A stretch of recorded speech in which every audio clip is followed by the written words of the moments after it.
আপনারা যারা চাইছেন যে আপনাদের আর্থিক উপার্জন আরও বেশি বৃদ্ধি পাক, তারা অবশ্যই আজকের ছোট্ট ভিডিওটা সম্পূর্ণটা দেখুন এবং আজকের ভিডিওতে দেখানো টোটকাটি অবশ্যই প্রয়োগ করুন।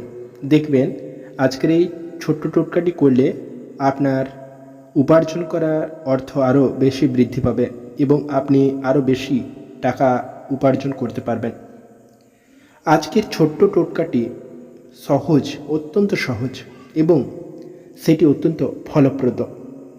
এই টোটকাটি অনেকটাই পরীক্ষা করে তারপরে আপনাদের সাথে শেয়ার করছি, তাই অবশ্যই আপনারা এই ছোট টোটকাটি করে ফেলুন। খুব সহজে দেখবেন আপনার উপার্জন, আর্থিক উপার্জন আরও বেশি বৃদ্ধি পাবে। টোটকাটি অত্যন্ত ছোট, তাই কি করতে হবে সেটা আপনাদের বলছি। প্রথমে বলা হয়েছে বৃহস্পতিবার দিন করতে হবে টোটকাটি, এবং টোটকাটি হলো 21টি বৃহস্পতিবার আপনি অবশ্যই আপনার বাড়িতে থাকা তুলসী গাছে ধূপ, দীপ এবং একটু কাঁচা দুধ নিবেদন করবেন।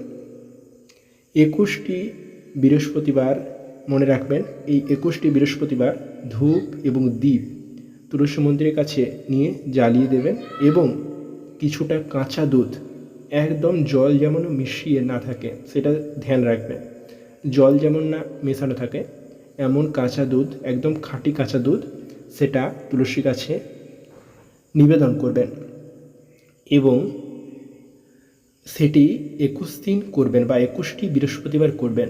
দেখবেন আপনার উপার্জন, আর্থিক উপার্জন বৃদ্ধি পাবে এবং হাতে আসবে প্রচুর টাকা এবং মা লক্ষ্মী অত্যন্ত খুশি হবেন। তো চলুন এই কাজটি করে ফেলুন এবং যখন ফল পাবেন তখন অবশ্যই কমেন্টে জানাবেন যে হ্যাঁ, আপনার বলা টোটকাটি আমাদের কাজে লেগেছে। তো চলুন, ভালো থাকবে, সুস্থ থাকবে। নমস্কার।